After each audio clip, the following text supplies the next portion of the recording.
Welcome to Zonan Canada. I'm your host, Jesse Betteridge. On this episode, we're going to be talking all about Animathon, which is actually Canada's oldest anime convention. Before we continue, I just want to introduce our guests, and we have three this time around. Returning is Aaron. Aaron, can you give a quick introduction to yourself? Hi there. My name is Aaron, otherwise known around the internet as Aaron Cerise. I'm mainly known as a anime YouTuber. I focus a lot on idol content and magical girl content. My current focus is Maho Profile, a history of magical girls, where I'm aiming to chronicle the magical girl genre in order of release from the 1960s to the present. A noble endeavor, to say the least. I probably won't finish this series until I'm on my deathbed. And also joining us for the first time is two other guests. We have Ian and Brendan.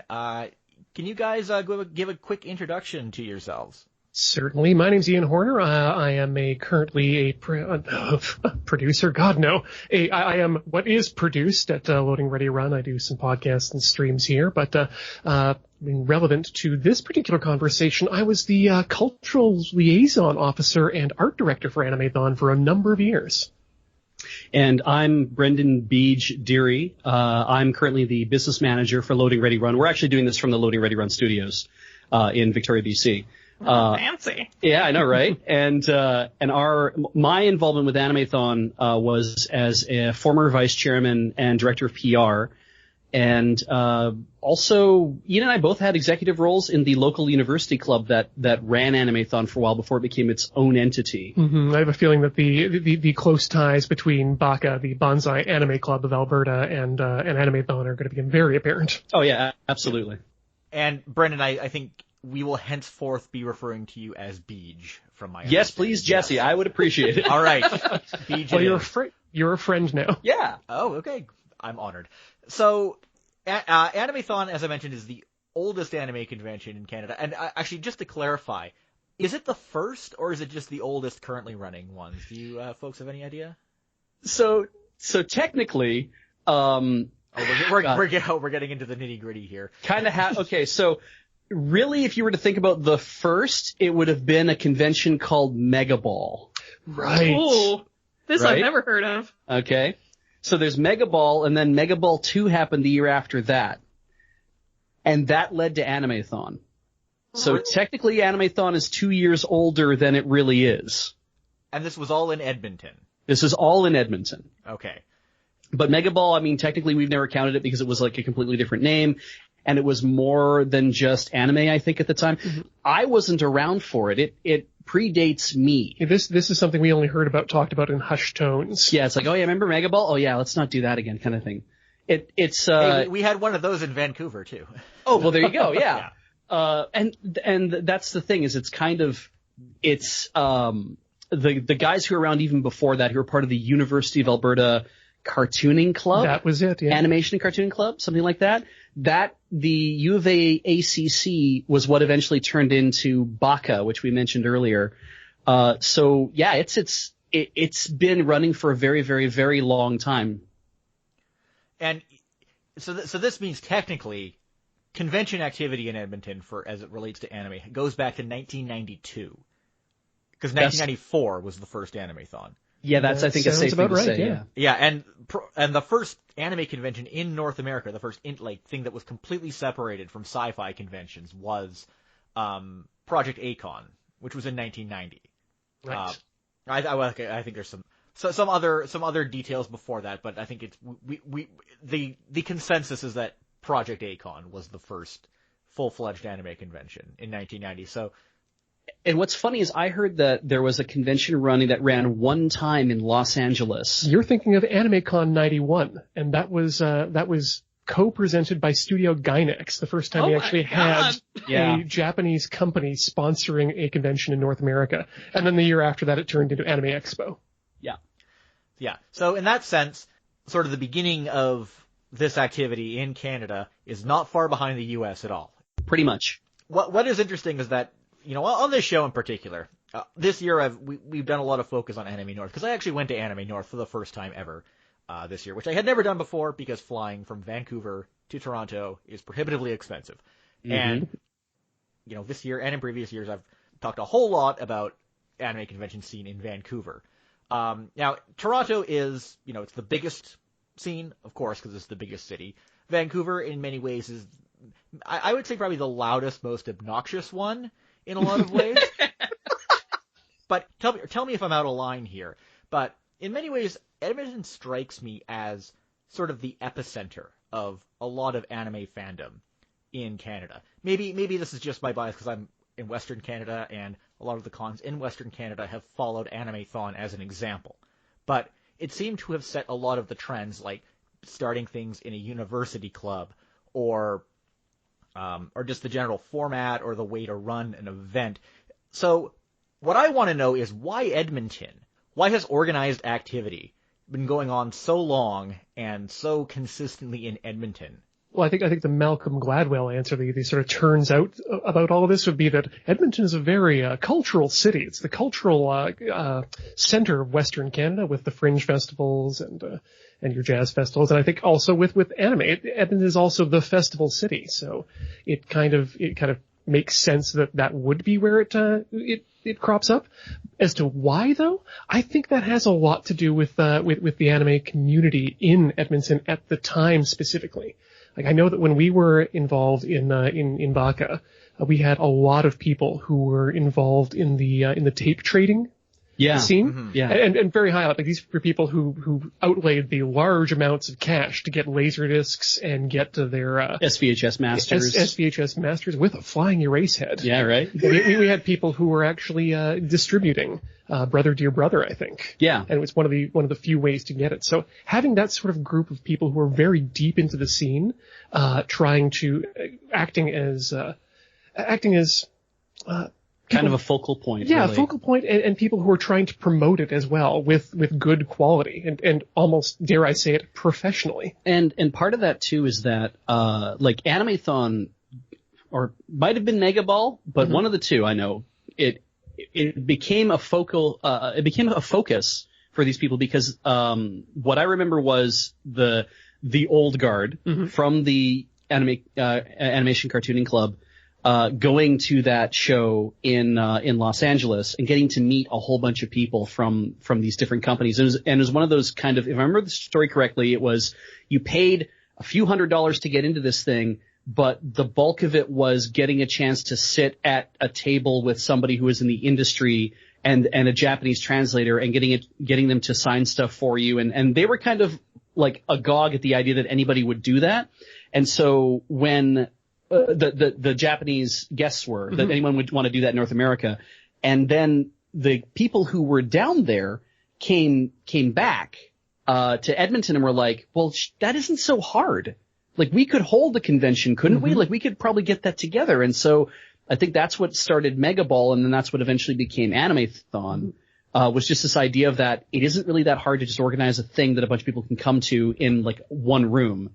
It's harder to organize an entire venue to have multiple rooms and stuff, and that's when you need a big staff and a lot of people. If I can add to that, though, I think one of the biggest things that made Anime-thon and most of anime a success in Alberta is the large network of people that we had there. That we had Anime Alberta as a unifying factor. Yes. We had Baka itself being a club that served not only one university in University of Alberta, but also held meetings and served the population of Grant MacEwan College, the second large university population in Edmonton, and then also inviting people in outside of the university environment to actually be part of this club.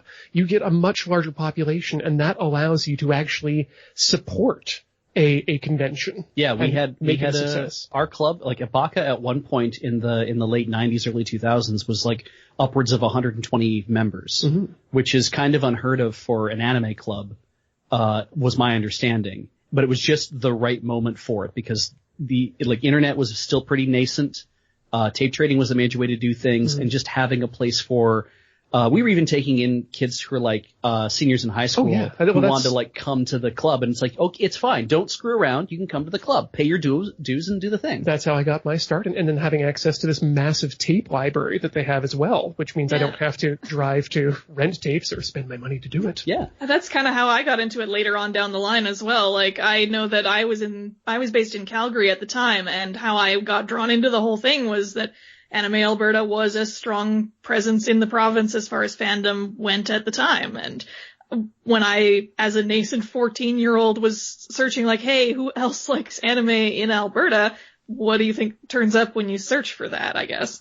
And I got pulled into the local club there, which was one of the oldest anime clubs in Alberta, which was Jaws, and they had connections with Baka, with the university club, I think was DOA, was it? It was DOA, yeah. Dedicated otaku anime. Yeah, they basically had all these connections to all the various clubs throughout Alberta, so I ended up making a lot of connections much quicker than I expected that way. And just to clarify, Anime Alberta, that's a website? Yes. Okay. It was a forum. Website anyway. Yeah. It was a message board. Message board, okay. Yeah. And, like, can you go in a little more detail about the relationship between Anime Alberta and Baka? So members of Baka, this is actually a thing I'm kind of proud of in a way, I guess, is that members of Baka who were going on not sabbatical, what the hell do you call it? They're going on like co-ops. Oh yes. Yeah, so while they're at university and going on co-ops, and they were like going to Calgary and stuff, says Mark Nguyen and Daniel Ross were both down in Calgary and realized that there's an awful lot we could be sharing for information, because the anime scene in Edmonton and the anime scene in Calgary is like, they're both burgeoning, but it'd be really nice to have a place for people to do stuff together. Mm-hmm. And so Mark said to Dan, let's start a website where people can actually make this happen. And Dan is a hell of a web guy. And he put together this website and installed the forum software and got everything rolling on that. Mascots. And, yeah, made mascots and made like beautiful art and stuff to kind of be like, here's a place for you guys to go to start organizing. And that was the really exciting thing, was being able to tell people, hey, you can just go here and have conversations, and we can have threads for different clubs, and we can have like their own discussions and stuff, and that'll also help us organize. And so it kind of did, and it kind of didn't. Yeah, but what it is, like, you start getting with those initial two clubs, and then we started adding more with the University of Lethbridge later on. Oh God, there was that other one that was on the page. Because it was Baka, DOA, Jaws, and Jams. Yes. And Jams, I think, was the one down in Jams in Lethbridge. Yes. I always used to get Jams and Jaws confused. Yeah. And Augustana Anime Club, because we started to add high school clubs to this group as well. And there was a community college out in Camrose, Alberta, which is not a very big place, that was like, they want to start one too. It's like, yeah, you know what? Come on board. Like, the whole point is to get people to be really excited about it. But what it means then is you also start getting people collaborating and discussing in a central forum, and you can start sharing ideas and tips and volunteers. Yeah. And suddenly it makes the idea of making all these smaller clubs and smaller events work, but also it allows all these other people to get involved in the planning and working with Animathon. And that was a major thing with Mark as well, is that he really wanted to help people organize to try to make things happen, to try to make more cons happen, make more clubs happen, and part of that was also this idea of outreach, like being able to come out to SacraCon in Seattle and reach out to them, because they're, Seattle's, it's close enough, but also Anime Evolution, which was going on in Vancouver, and reaching out to them and trying to do more things where we would travel out to see them, and we'd be able to share information and talk to them, make friends and stuff. And it was a great way to actually meet a lot more people and make a lot more friends who were involved in this stuff. A lot of diplomacy and a lot of networking going on there. Yeah. And how long had Anime Alberta been around for? God, it was only like a few years, I think, even by that point. Yeah. Like it was really young. Yeah, I think it launched in the late 90s. Yeah, Anime Alberta is no older than Animathon itself. Yeah. Yeah, because we're going back to 1994. We're very early days into the World Wide Web there. And and I just find it so interesting that at that point, creating communication anime network specifically for Alberta, it really goes a long way of showing just how much of a unique ecosystem was going on in that province specifically. Well, we had a very hard time too, because it's like we were trying to do Canada-wide stuff and try to work with other people in other regions. Like, are there other things we can do? Like, Dan was trying to set up a thing where it's like, let's make a Canada Anime Club directory or a Canada Anime Convention directory. He was trying to do stuff like that, and it was hard getting buy-in or interest from all sorts of places. So instead it was like, you know what, we know we have interest in Alberta, and I think that's why they did it. It's like, we know a bunch of people in Alberta. We can just make it happen in Alberta. Well, I think that's partly due to the fact that you could end up meeting someone from this message board in real life, and you were more likely to the more you actually started doing these events. Yeah. So, do you think it would let me just, can I just jump in for a moment? Go right ahead. Just confirming some dates here.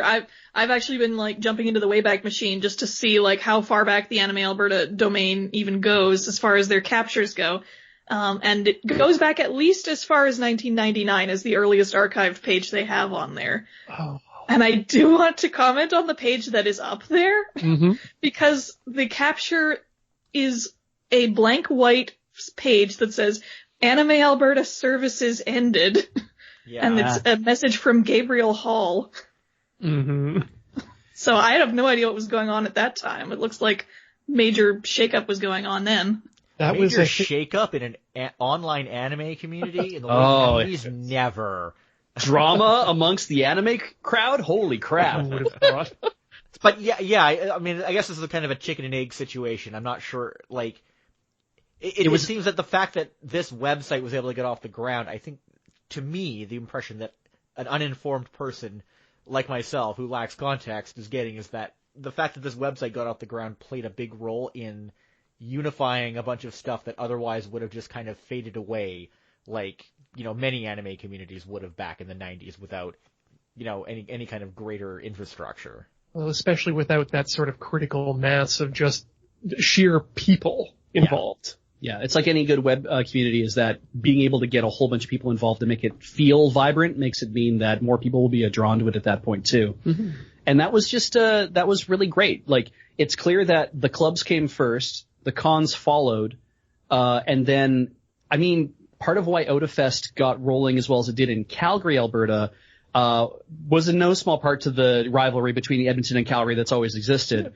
They wanted to do something as good or better than Edmonton was doing, and they wanted to try to outdo, like DOA wanted to outdo Baka, and so they got OdaFest kicked up and started, and it's like OdaFest has grown to an amazing convention of its own, and there's definitely no sort of rivalry as far as I can tell anymore. It's just, it's so good to see people mostly just cool in things. A joking sense, I suppose, so people talk about it. Yeah. I would say that even Anime Evolution, the old Anime Evolution played a part in that as well, but there was sort of a friendly rivalry amongst these Western Canada conventions that, how good can we each make each other? Yeah, and it helped too, because I mean, when I would go out to AE, and meet people out there, I'd have opportunities to like meet the voice actors and stuff and chat with them and become friends with them. And the next thing you know, it's like, all right, we want to bring you guys out to Alberta at this point. We actually have a budget. We can do that. And that would have been very hard for me to do otherwise, but just getting a chance to like have that kind of backstage access and talking to people and doing that, all that networking really helps other conventions grow. And in terms of Animathon growing as a convention, what's always struck me as interesting is that it's called Animathon. So in its earliest days, the impression I get is that it started more as just like a marathon of screening rather than something that matches the modern conception of a con. Those are actually words that we spoke in meetings on a number of occasions that we never wanted to be a quote unquote convention. We always wanted to be something that was more akin to a cultural outreach. That this was an outreach opportunity. You used to be able to get into Animathon by giving a donation to the food bank. I remember that. Prior to that, it was free. Like, it was just, you could come by, because it was meant to be a membership drive for the club. Yeah, for Baka. Yeah. That's all it was meant to be. And at a certain point, they were like, well, okay. At a certain point, because I started there. The convention now. Yeah, like at Animathon, I went to Animathon 4, And then that was just prior before I was starting my university. It was weirdly my first year as well, though we didn't know each other at the time. No, we didn't. And then at Animathon, like, I showed up to the club after Animathon 4 was over when school started, and we got talking a bit to somebody like, you should come to help out at Animathon. I'm like, okay, fine. And I showed up and said, hey, so what are we talked a lot about like programming and stuff like that. I'm like, what are you guys doing for outreach? And they're like, what do you mean? I'm like, what are you doing like getting a hold of people, like telling people this thing's happening? It's like, oh, well, we hang up some posters and stuff. I'm like, you don't have a PR thing at all? And they're like, no, we just hang up some posters and everyone just knows, so they just all show up. And I'm like, oh, buddy, no. And so I was immediately made director of public relations on like my third meeting there. And we doubled, I think, over the next couple of years, we doubled our attendance because we were now reaching out to the media and stuff. Mm-hmm. And just getting on TV was enough to get some people out. Yeah, get in the newspaper, get on TV, get all these write-ups and stuff. It was just enough to tell people there's this thing happening. But we never wanted to stray from a bunch of viewing rooms showing stuff that you can't get, like showing a lot of fan sub stuff, because we weren't going to infringe on anybody's IP. Like, we didn't want to start showing stuff that was like, for private viewing only kind of deal. There was a time when we didn't care. Yeah, exactly. But it was really like, let's start showing more fan sub stuff, and let's try to show people this stuff exists. Let's really curate with our content. Let's make this into something. Hey, do you want to get into anime? Here's 17 different genres of show. Which one do you like? Here's the first 4 episodes of each. Yeah, and so you get yourself like, what was it, like 6 viewing rooms, 8 viewing rooms, and then eventually it was 12 viewing rooms. Yeah. And it's just run that for an entire weekend and just show people stuff all the time. That's what people wanted. Then we got dealers to show up. What I liked about Animathon is that it grew with the audience itself. Like, people don't really understand that fandom as a whole, and I mean fandom in terms of the whole. Like even sci-fi and stuff. Yeah, even sci-fi and comics wasn't really a thing in Alberta and even Edmonton. You'd have a Star Trek convention that would roll through town. There was a Comic Con every so often. But those were their own things. Those had set ideas of what it was to be a Star Trek convention, to be a comic book convention, and people knew where they were. People went to them. Yeah. We were still figuring it out. What do people want? Well, I guess they want to buy things. Well, we'll put up the dealer's room. Well, I got a bunch of anime stuff that I think is pretty cool. Let's have a viewing room of collections. Yeah, you could actually show off your stuff that you own. Which I think actually is something that should come back, given how old some of this stuff is getting now. Yeah. Yeah. It kind of speaks to how dedicated to that idea the con was for so long, because even by the time I started going, which was Animathon 8 in 2001, I still got the impression that was the focus. There was a lot of focus on the viewing tracks and the different genres you could see, and there was like a lot of hype around like that, what was it, like an MST3K room or something, or it was like a mystery box room is what it was. Like, yeah. Here, watch all this random, oh my god, you won't believe this kind of stuff. I think this is probably a good time to get into this, but one of my favorite things to tell people about Animathon, because it's unthinkable in 2019, is that we didn't have any official cosplay event or even recognition of it. Yeah, I was just reading that, and again, going through the Wayback Machine, there's an archived review of Animathon 8 written by Dan Ross. Yep. And talking about this newfangled thing called a cosplay contest. And we were aware of what cosplay was because, we had an idea of Japanese fandom. We knew the concept of cosplay, but we had no idea that people in North America or in our community or in our area wanted to do it. We had heated discussions at meetings about whether or not we should fund a cosplay contest. And I love how we solved that, because what we did, so here's the behind the scenes stuff, is we said, okay, so not everyone's committed to the idea of cosplay, but people seem to want this. And so what we brought to the table was, we'll do a cosplay contest. Anybody who wants to participate has to put in $5 to actually buy a ticket to show they're serious to do it. So it's like, if you want to participate, we'll do that. It was held in the walkway that overlooked. You have to kind of have a look at what Grant MacEwan College, or now it's MacEwan University. It was a hallway. Yeah, but it was a hallway that had like a little cutout, like a little bow out that bowed into the main lunch area. Mm-hmm. And so it was kind of a pseudo stage, and we're like, well, we'll just have that. We'll just allocate that space at this time for this thing. People can participate if they want. We will have judges, and we'll leave that all to, I think it was Manny at the time, Manny Ross, who was actually organizing that. I remember this very well because I participated in that contest in my first couple ones. Yeah. I showed up my first Animathon cosplaying as Ed from Cowboy Bebop, and I remember walking out on that stage and having a grand old time doing whatever nonsense I was doing at the time. And I remember Manny helping in my second one, at least, in the back rooms and whatnot, before going out onto the stage. And it was such a thing where we were like doing it that year and proving that this was, because at that point it was like, it seemed like 1 in every 3 people was cosplaying. Mm-hmm. And at that point we were like, can we make this work? We did, and we're like, okay, we made it work. Now we have to have a real spot for this next year. Mm-hmm. People want this.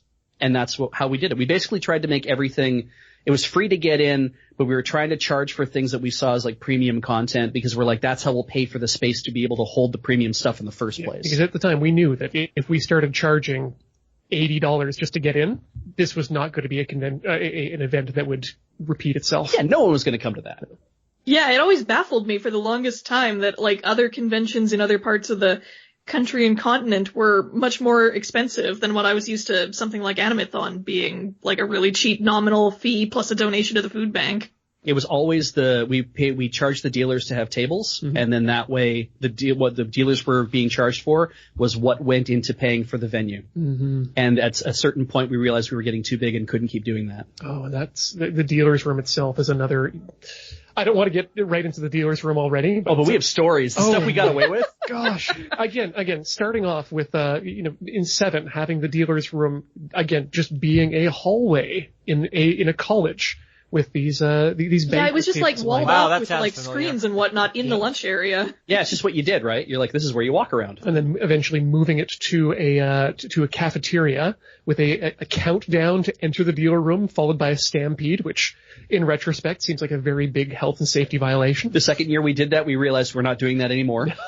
Yep. We were like, oh god, that's a terrible idea. And then eventually moving the dealers down into the basement. Okay, so that's actually, Jesse, do you mind? Not even the basement. Can we tell that story?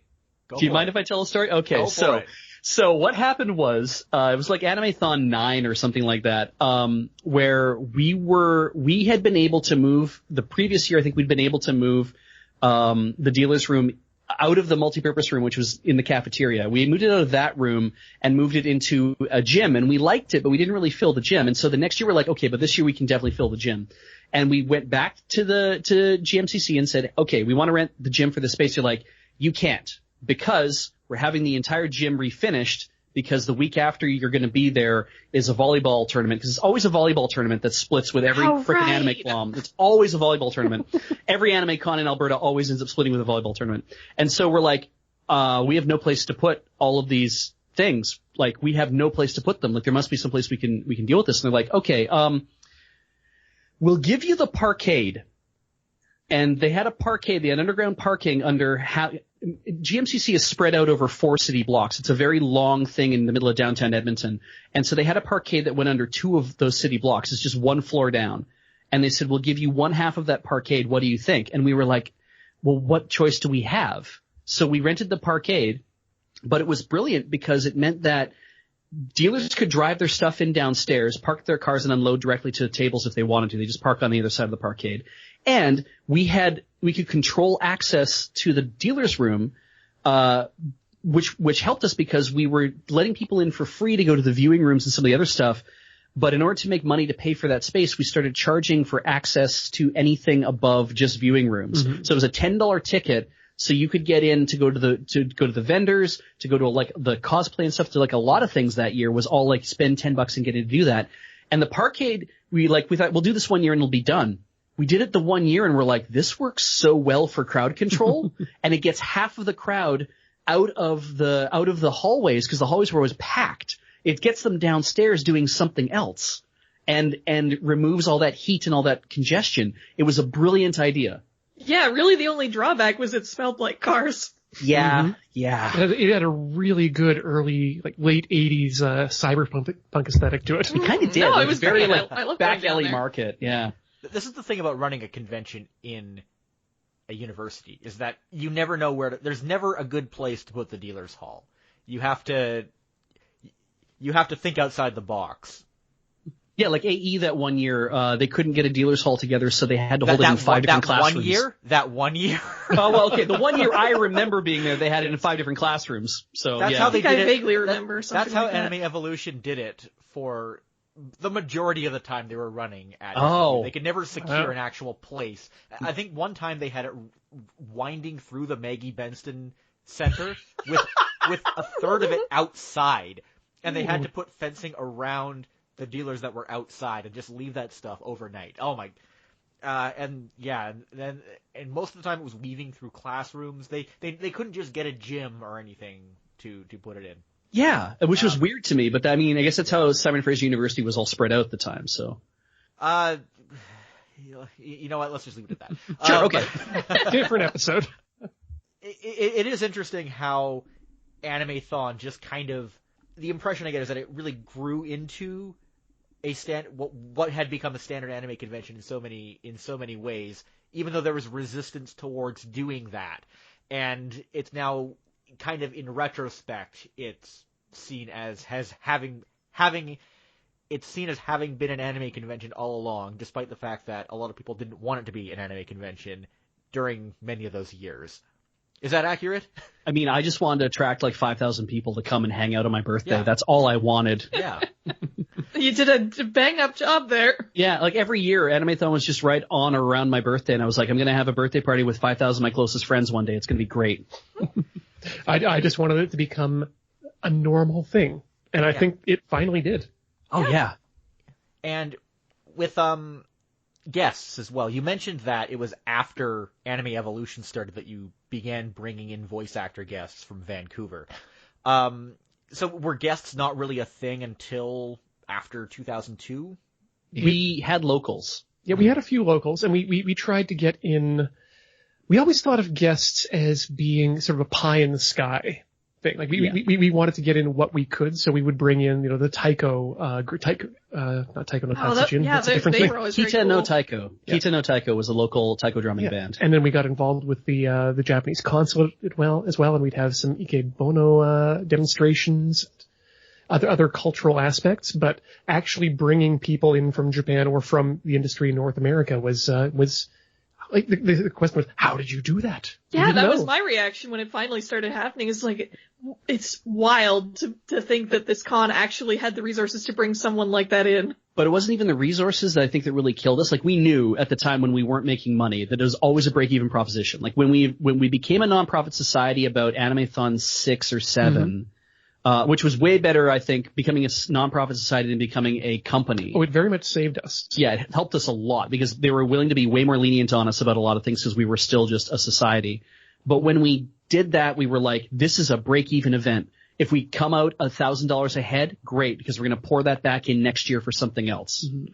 And resources, like money, wasn't really an issue as we started to grow. We're like, maybe we can find money. It was, how do we do it? Like, where does all this come from? It was logistics. It was, how do you contact these people? Is there someone to speak to? What's the procedure with this? And on the other end, from the perspective of people in the industry, there's the question of, why do I even want to be going to these conventions? Why do people want me to come? And I don't think that we actually had an idea in the industry, but much like what Beach was saying earlier about the people going down to the States for the first time from Japan, not having no idea why people would want to talk to them. Yeah. And I think it's only recently with groups like J-Rock North and others that make it a lot easier for these conventions and these smaller groups to actually talk directly to these personalities. Yeah, like you don't know who to contact for agents. I mean, back then the internet was not everything was on the internet, so you couldn't just look up and say, who represents this person? Mm-hmm. How do I get in contact with them? Who do you bring in is another thing, right? Like the year that we brought in we brought in Kirby Morrow, we brought in Rob Bakewell, we brought in Paul and Brian Dobson. Yeah. When we were bringing these guys in, it was just kind of on the faith that, because I met them at AE, that they'd enjoy wanting to come out and see us there.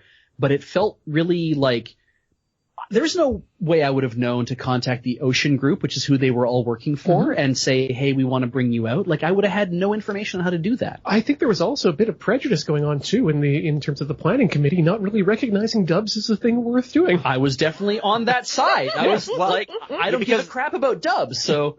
Yeah, but they weren't going out of their way to get any guests from Japan. In fact, I don't think it was 2013 about when you the con first started getting guests from Japan. Is that right? 2013, 2014? I think about that time. I mean, let's like, I'll take your word for it because I was not involved. I have an unfulfilled dream from ever since I started working with Animathon. I wanted to bring Maya Sakamoto and or Yoko Kanno in, and that's never happened. We had actually discussed whether it'd be possible to go to the Edmonton Symphony Orchestra and work something out with them where we split the cost of bringing in Yoko Kanno to do a Pops concert with them.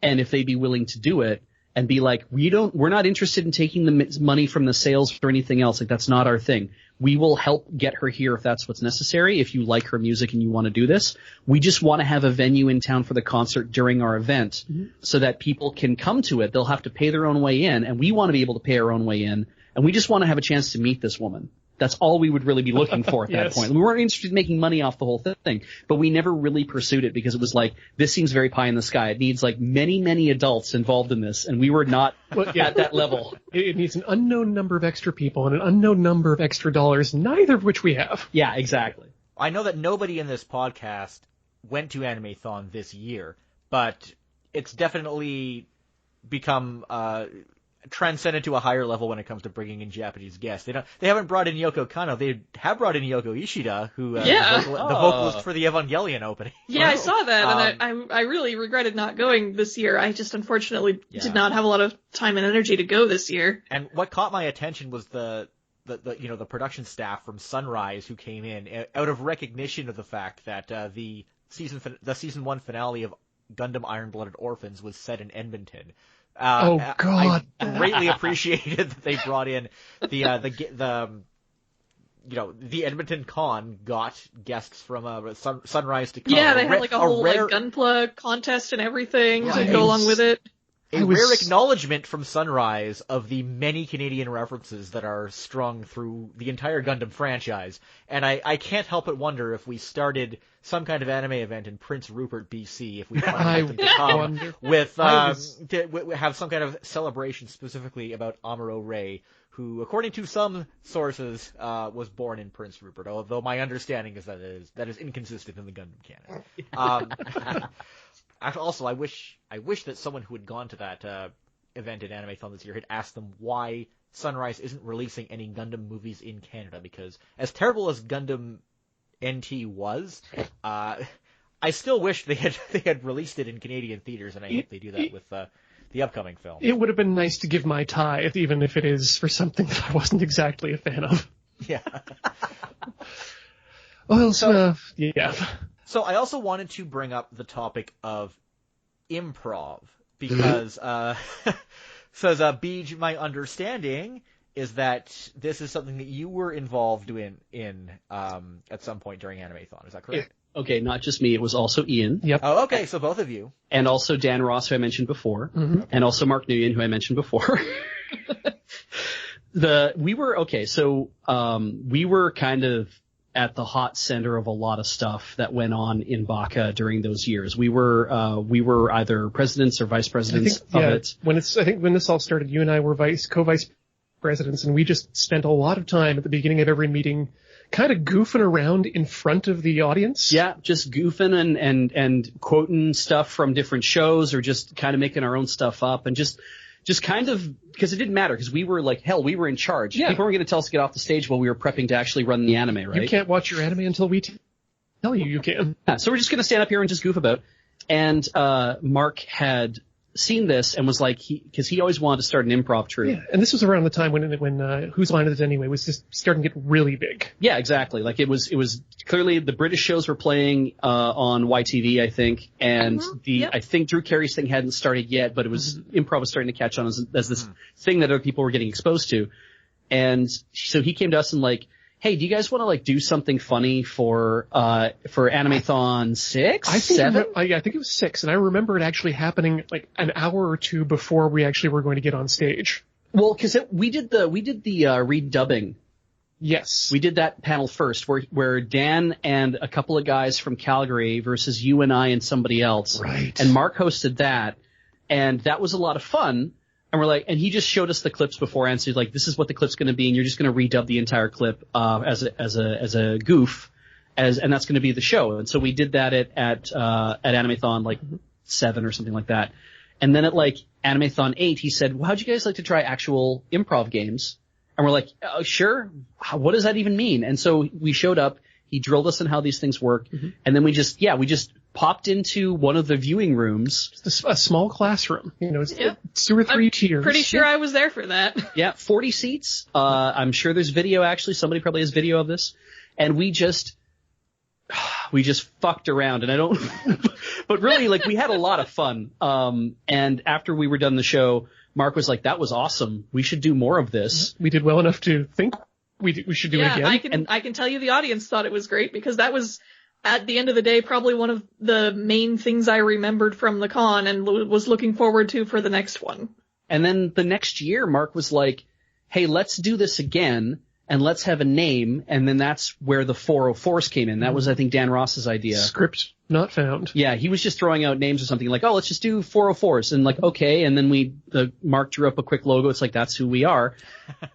And then Mark was like, this went really well. Let's do a show in Calgary. Let's do a show in Vancouver. Let's do a show in Seattle. Like, let's go do all these other cons, because I can talk to all these other cons. And that's how Anime Alberta and the 404s and all of the other good stuff we were doing in Alberta was kind of spreading out to other places. And then eventually Mark went to Toronto and started a group up in Toronto as well. Yeah, if anyone listening doesn't go to conventions or isn't familiar, the 404s are a very prominent improv group that have many chapters across the country, and they do mostly Canada and Western United States. I don't know if they've expanded to other conventions as well. But they're a fixture at a number of conventions in different cities, and the event that you guys described was the genesis of all of that. That's where it all started. That's correct. Right. Yeah. Eventually, I mean, this whole thing got so big that the anime community was able to support 2 separate anime improv groups. Yeah, we those of us in Western Canada split off from the 404s following out with the director, and that caused. Jesus, it caused so much drama among peoples whose business it certainly wasn't. Wow, really? People did. Who have nothing to do with something getting involved in drama with something related to an anime convention. I've never heard of that before. It wasn't the fans either, which is the thing. The fans didn't care. Like, I think they were confused briefly, but the people who ran other events were definitely paying a lot of attention to this, and were definitely feeling like, well, what do we do? What's the thing? Otafest, I thought, did a great job of, they basically just said, you guys can both come and we'll see who actually has a great turnout and see how things work out and see who we want to work with from that point forward. And Animathon was, for whatever reason, the first year that, because Ian and I and basically almost everybody from the 404s in the West split off and started our own group called Snap to Chaos Theater. And and so SCT, that year was stumping for a lot of work from a lot of different places. And so we just went to, Animathon said they'd bring us both in, but I had a real feeling from Animathon that they were not terribly impressed with the fact that we did this to them, except we're like, what did we do to you? We didn't do anything to you.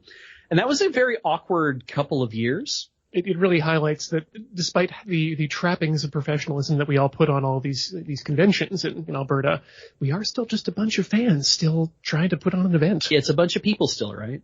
And ultimately, so we stopped going to Animathon. We went to Otafest an awful lot. We still did a lot of conventions out on the coast. Yeah, which is but actually, I think I did a bunch of like joint events with you guys around that time as well, especially at Otafest. Yeah, you were great. You hosted Anime Match Game for us so many times. You were really good at that.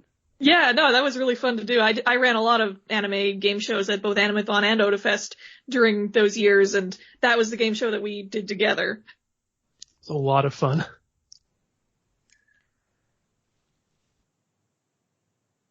Did you want me to elaborate on more stuff, or Ian to elaborate on more of that? Like, go for it. Yeah, I don't. No, okay. Anything that you guys gonna throw out there to help paint a broader picture of the improv of Animathon, of how it's influenced or spread to other events. I can actually talk about something else. Actually, I realize. So there was a year, so I left Animathon during Animathon 10.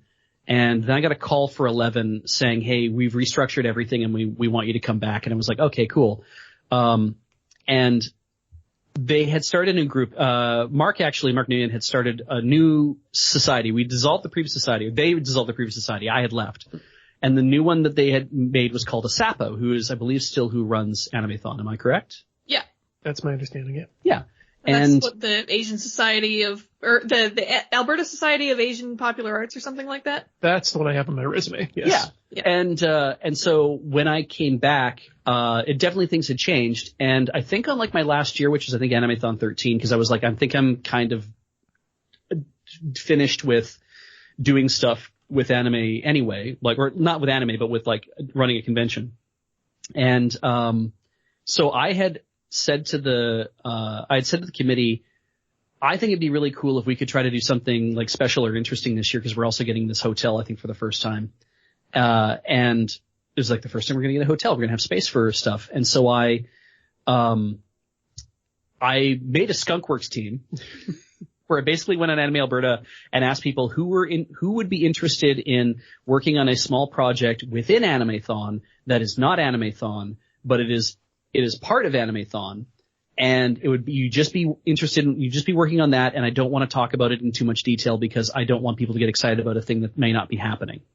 And like 8 people showed up to the basement of, the U of A, because that's where the Students' Union building in the basement is where we always have meetings and stuff. And out of those people, we ended up having a Tanabata celebration. I wondered if this was the thing you were talking about, because I do vaguely remember this. Yeah, and it was hard to organize, and we didn't have much of a budget because, again, we're all working at university, but we put up a few $100s and tried to make a thing happen. And I don't know how successful it was or it wasn't, whether people really enjoyed it or not, but it seemed like something else for people to do. But as a result of that, one of the guys who showed up to that, Brian Kennedy, he was like, we started talking more and more, and he said, I never would have had an opportunity to like do a thing like this if you guys hadn't said you were looking for people to kind of do stuff, and I wanted a chance to do something. Mm-hmm. And Brian's been involved with ASAPA now for like over a decade. And I think he's probably been like vice chairman there or something, or probably chairman at least once, but he's been super busy in keeping that going. Mm-hmm. And I was just always really impressed with the fact that it's like just reaching out to somebody and saying, do you want to just try doing a little thing and seeing how you do? And he enjoyed it so much that he wanted to stick around and do more. And I'm kind of proud of the fact that I was the one who kind of headhunted him in that respect. Well, that, you bring up as well one of the last things I wanted to talk about Animathon, and that was the fact that it has branched out from just being this singular yearly event now into the singular main event, and then smaller side events on the Winterfest, the Tanabatas, the Spring Festivals, things that allow this event to keep happening throughout the year. And again, pushing on that aspect of a community within Alberta of anime and Japanese popular culture fans. It's the kind of thing that makes me wonder too, though, like with the way things have been going, if like I had wondered after I'd left Animathon and because we were there, I think for the 20th year, maybe, I can't remember. I think we decided to do that. Yeah. And, the idea that they had lasted as long as they had kind of, like I even knew when, Jared Samborski was, I think, chairman for Animathon. Yes. While ASAPA was running it. So he wasn't chairman of ASAPA, but he was chairman in Animathon. And at the one he was doing, which I think was like 15 or 18 or whatever, he got up at the very end and said to people, it's like, thank you for coming. We've had a great time putting this on for you. This is like closing ceremonies. He's like, and I need to let you know that this is probably going to be the last Animathon. And people just kind of like, well, what? Because everybody on the committee had a conversation. Right. And they were like, we can't keep doing this ourselves. And so he got up there and said that, and everyone just murmurs through the crowd. And he's like, a lot of us can't keep making this happen. If you are interested in making this happen, we invite you to come talk to us and be a part of this, because you can help it happen and we can keep Animathon going, but we can't keep it going because it's just so much for the small crew of us to make happen. And I was like, I guess we'll see if it happens next year or not. And it did. But that comes back to the aspect of us making it into a society, which is something that you spearheaded as well, which saved it from being just a group of friends who would if it's just a group of friends, it's going to dissolve when that group of friends goes their separate ways. Yeah. If you can codify it, if you can put your processes down on paper, it's a lot easier to have succession planning. It's a lot easier to stay its own thing. Yeah, it's easier to be able to reach out to other people and say, do you want to be a part of this thing? Because you can help it continue to happen. And if you know other people who want to be a part of it, you can drag them in too. Mm-hmm. It's almost like being just corporate enough is what we wanted. Yeah. And I think that even delicate balance. Yeah, and I think even not having, like, gone as much as I would have liked in the past few years, I think I can say that spirit has continued through to this day. So I think your aspirations are being fulfilled by the current team who's putting it on. They seem very satisfied with the work they're doing, and just even, like, looking at the reactions to this most recent Animathon, I see so many, like, really warm comments from people saying, like, Animathon is my home. I come here for all of my friends are here. This is my community. This is a warm coming together of people for me, that kind of thing. That's super gratifying too, because you kind of feel like in this day and age, we were really worried because when you could just torrent anime, because that was before you could stream anime, you were torrenting the stuff, right? So hotlining. Yeah, you get a hotliner from Usenet, right? And when people were doing that, we were like, who's going to come for the viewing rooms? We honestly thought, is this going to kill the idea of anime clubs? Is this going to kill a group anime viewing? Yeah. Why people will just get what they want and watch it at home, or they'll post on online message boards. Like Anime Alberta will continue, but Animathon might just shrivel up and die. We were wrong. Thankfully, yes. Yeah. There's a place where people want to go to have community, and conventions are a good way to do that. I like that we won. Yeah, absolutely. One thing I wanted to mention, you guys have mentioned a lot, or talked a lot about the connections between Animathon and, like, Otafest and Anime Evolution and the other Western anime conventions. Were there any, like, connections with Anime North? Like, were you guys in contact? Were there any, like, rivalries or headbutting, or there's being like in the same loop? There's like 3 provinces in the way. Like you got a lot of space. Yeah. You mentioned earlier that it's expensive to fly to Toronto. It is, yeah. Like, just to put it in perspective for people who I don't want to go to Toronto. Okay, fair, yeah. It's cheaper to fly to Japan a lot of the time than it is to try to fly to Toronto from Edmonton or Vancouver. Yeah, the most we ever did with Anime North, okay. The things I've overheard was that any connection we had to Anime North was stuff that happened after Animathon 13. So I'm going to assume probably in like the 15 to like 20 years. That's probably like Animathon 15, Animathon 20 is probably when they reached out, because I also noticed them showing up a lot more with booths and stuff at other events. I one year actually wanted to try to have a booth that was like Animathon and Otafest and the clubs and everybody taking over a double end cap at SakuraCon in their dealer's room to be like put some carpet down, buy some nice banners and stuff, and be like, here's all these cons in driving distance. Yeah, you can get to us. We drove here in 16 hours. You can do the same thing. You can come see us if you want to. And yet, it's like years later, over a decade and a half or whatever later, I'm going to events and I'm seeing that happen. I'm not seeing them share a lot of space sometimes, but I am seeing Animathon making outreach in other conventions. But in the early days, we weren't thinking so much about Anime North. And it was only until Mark had gone out to do some work in Toronto and form an improv, like, branch of the 404s out there. And then eventually we had a meeting of the two, West meets East at Anime North one year. They flew us out so we could do that. And it was super cool. And they were never going to do that again. It's almost like within Canada, there's this rectangular wall in the middle that I'm gonna call Saskatchewan, that you just don't go through. That's why the Canadian Shield starts at Winnipeg, right? It's to keep anybody from getting any further east. Exactly. Yeah. Well, what is, like, is there a con in, there must be a con in Saskatchewan. Yes. I don't know what it is. I know there's one in Manitoba. Jesse, nobody knows. Yes. Icon, that's probably like, that's one of the major cons now. Well, it's a smaller major con, but it is one of the minor major. For being the only one in the market. Yeah. I know Regina, I think, said that they had a con at one point, or I think Saskatoon had one at one point as well. But it is weird. It's weird to think that the burgeoning culture in Alberta, like, it crystallized at the right time and it just went nuts. And it was so weird that it was like, why did we get all of that? And to watch, like, Anime Evolution and to watch all those guys out there being like, we've been floundering for years trying to get cons going, and people, like, the stories I heard about people, like, committing fraud in running their con. Mm-hmm. And then and I'm just like, all that stuff happening. And then hearing that happen again. And I'm like, why is this always happening? And yet in Alberta, we never really ran afoul of that kind of stuff, it seemed. Everybody was just like a little more amenable to like, we know this is happening out here. We're pretty chill with it.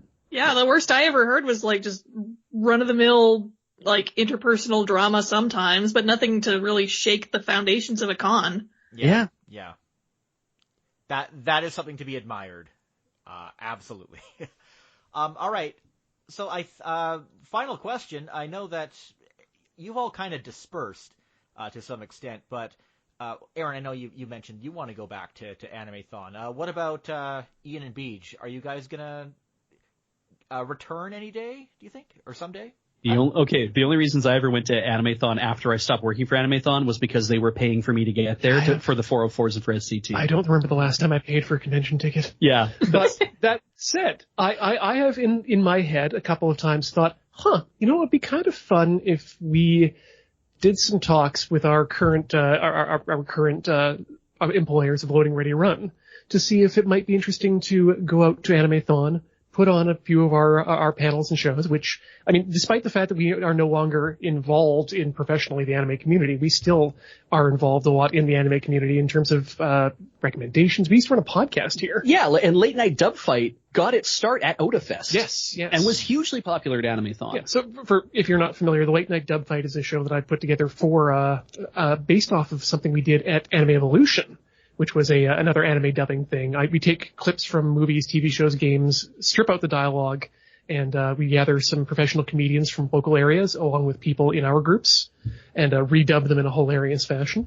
Yeah, we've been doing it at PAX, lots of PAXs actually so far, which has been a lot of fun. So it'd be fun to actually bring that back out to Animathon actually with some of the comedians we've got here and pick up some of the people from Edmonton too. Yeah, I think it would be a blast actually to make a visit back and be like, this is our old stomping grounds. Like, we're the OG at this point, right? Do you think we have the clout to get And Mark then everyone Mears will look at you and be like, who are you again? God, if we could land Mark Meir to be on that would be rad. And see what he's doing, right? I'm sure he's not busy. He seems to be amenable to going in on things. Like, he was on another podcast that I listened to recently, and they're not really a big podcast at all. Really? Yeah. Well, it gives me hope. Yeah. Gosh, shit, maybe I've never looked into this, but maybe we have more followers than he does at Loading Ready Run. Like, maybe. For a while when I worked at a comic shop in Edmonton for a while, and it just happened to be the one that he buys his comics at, so I actually got to meet and talk with him through that for a while. I went to see some of his shows that way as well. that wasn't Warp 1, was it? It was Warp 1. Okay, fair enough. All right.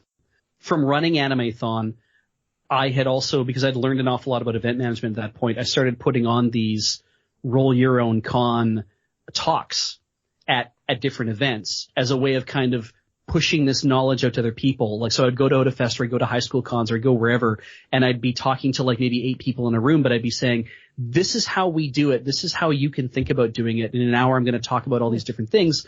And you start to see people like the next year, then a con pops up at a high school. Mm-hmm. And I hope that that's because I talked to somebody and said, this is how it's possible for you to do this. Here's how you do it on the cheap. It wasn't even anime focused. This is just, you want to form a convention about something you love? Yeah, here's all the things you got to think about. I'll send you my notes. You can start your own thing. One of the things I had to point out to people though was like, don't start telling vendors they can't sell something. Like, if you've got a manga vendor, don't tell all the other vendors that they can't bring manga. Like, it's not your job to police that. Because there was a discussion I think we had at the Animathon table one time where we're like, so what do we do about this? And it's like, you just let them sell their stuff. Mm-hmm. You just tell them no hentai, no bootlegs, and let them sell their stuff. Before we wrap up, I just want to, we haven't really talked much about the attendee perspective. We've done a lot of behind the scenes stuff, which is great. But I think my experience, even though I've done a lot of panels and game shows and whatnot at Animathon over the years, has mainly been more on the attendee side. So I wouldn't mind talking a little bit about that kind of thing. I'd love to hear that personally. Yeah. I can tell, just from having been in recent years to the new Shaw Conference Center venue, maybe once or twice, that the vibe from Grant McEwen versus the Shaw Conference Center, while what I said earlier is accurate, the the gathering of people is still the same. There's still that nostalgic feeling of like everybody's here for a 5,000 person birthday party. I guess it's a 10,000 person birthday party at this point.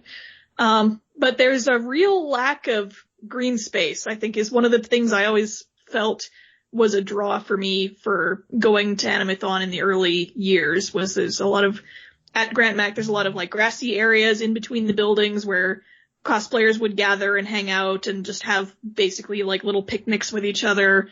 A lot of socializing just kind of outdoors on the campus. It was a very sort of like, it seemed like a very social heavy con, I felt like, and that was how it was easy to network with a lot of people, kind of the way that you guys did. I did a lot of networking kind of within other types of communities. There was some cosplay people I ended up getting to know. I ended up doing stuff with the Gothic Lolita community for a while, and we did like meetups and dress up days and going around Edmonton to different venues as Gothic Lolita groups, which was fun to get involved in. But Animathon and Otafest were always like really great homes for that kind of thing, very welcoming to like cosplayers and all sorts of wacky fandom groups, I guess you'd call them. And I think nowadays there's certainly a lot of that with the rise of the idol dance groups that you see a lot nowadays. I'm not sure how common they are at other conventions, but they certainly seem to be very prevalent at Alberta conventions now, is the like your Love Live cover groups and whatnot, doing dancing and lip syncing to popular idol songs and having full on idol concerts is always kind of fun to see happen. It's also really interesting, you bring that up, it's also interesting to see that meld with what I've been starting to call the North American maid cafe culture. Yeah, like that's, I noticed the rise of that throughout my time as well, noticing like, hey, let's do a maid cafe one year, and it's kind of small and kind of janky, but they did it, and then let's do it again, and then let's add a butler cafe, and then let's have more than one maid cafe, I think, or something. But this wonderful take on it that is so completely different. It's taking some of the visual trappings from the Japanese idea of a maid cafe, but then making it into something its own, and I guess a little bit more woke too. Mm-hmm. So, something not run by the Yakuza. yeah. It makes a big difference. It really does. Yeah. Yeah. But yeah, I don't know if I really had a point to all that rambling other than just like the way I've always perceived Animathon is as first and foremost a communal gathering, just like a casual social thing. And I think it still maintains that spirit at the Shaw Conference Center. It just feels a little bit more hemmed in, I guess, is the sense that I got from it at that venue, because if you haven't been to the Shaw Conference Center, it's kind of built into the side of a hill, so it's kind of slanted downwards, and the whole thing feels very vertical. So on the one hand, that improves foot travel. One of the problems with Grant Mac was always that you had to walk 4 city blocks to get to the other end of the con if you wanted to do an event at 2 different ends of the convention. A conference center, just get on a few elevators and go up. But it also feels a little bit cramped as a result. Kind of feels like having a con on the side of a mountain. I found that interesting because I would have thought that there would be having access to the river valley would make outside gatherings a little bit easier. Yeah, you would think, but like the most accessible areas around there are the like top areas around downtown, which is all very like streets and concrete and buildings and whatnot. And then, yeah, if you go down, you have to walk down that long hill to find anything. Yeah, I see. Yeah, I kind of see what you're talking about. Yeah. Yeah, like technically there's more space, but it feels smaller, especially because there are more people there now. When they built Shaw Conference Center, that was a dream that our venue organizer had. Nathan Johnson, he wanted to get us into the Shaw, and he looked into it a couple years, and he was just like, "It's so expensive. We are never, ever, ever going to be able to make it into the Shaw." And then there they are. Yep. That's awesome. That's amazing. Yeah. Yeah, I know I've seen like a lot of like comments online of people commenting that they're not like the greatest fans of the space, but I think it doesn't impact their overall enjoyment of the convention, because that, like I said, that spirit of the convention is still there and people still come for that. And people will find new ways to use the space too. Yeah. And I mean, hell, like when we would go to like, Anime Evolution. God knows all the escalator shenanigans that must go on now. Yeah. Well, when we went to Anime Evolution the one year where they were at like, when they were at UBC. Oh yeah. After they left Simon Fraser University, and then they went to like the Vancouver Conference Center downtown, and then went back to UBC. And I was like, thank God we came back to UBC, but I really miss SFU. Which is a thing that an old anime fan always says. I really miss the old version of this. Well, hey, guess what? The SFU Anime Club does run a one-day event in the Convocation Mall, which is going to have its 10th anniversary next year, the Summer Festival that I started. You can go check that out. And, even if Anime-thon has maybe lost some of the flavor that it once had at the university, I'm hoping I can go someday and check it out at the Shaw Conference Center. It is a con I definitely want to go see, and even if things have changed a lot from how they once were, it's on my list for sure. Well, if you ever go, hopefully someday. If you ever go, tell him Ian sent you, and then be ready for a very blank look. Yeah, who's Ian? Be like, well, Beej sent me, and then they'll be like, that's a weird fucking name. Don't ever say that to me again. Well, you know what? If being forgotten is the worst thing that happened, oh my after God! having run an anime convention, then we can consider yourself lucky. Then we've really won. Yeah. Okay, so I think we're gonna wrap up there.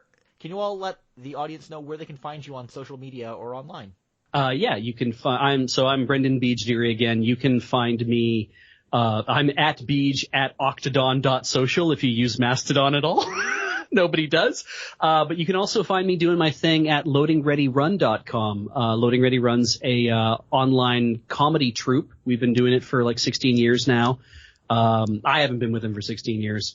But we're based in Victoria, British Columbia, and we absolutely love going and doing stuff and putting on great shows and stuff for you. You can find us there and on Twitch and on YouTube. Just always search for Loading Ready Run. You can find me on Loading Ready Run as well, and you can find everything else I do, which is currently streaming Yakuza and, of course, the late night dub fight over at tilty.house. That's tilty.house. I guarantee you that is a valid URL. And once again, I'm Erin Cerise on YouTube and on Twitter. That's ERYNCERISE. And you can watch Maho Profile on my YouTube channel. Please do. Oh, even though I only put out an episode once every 3 or 4 months. Absolutely. It's better than Team 4 Star has done, I think. And thank you for listening to Zon in Canada. You can find me on Twitter at jbetteridge or email zonincanada@gmail.com. The theme song is by Ultra Klystron. You can find it on his album Packet Flood at ultraklystron.com. If you know anyone who might be interested in this podcast, please recommend it to them. See you again.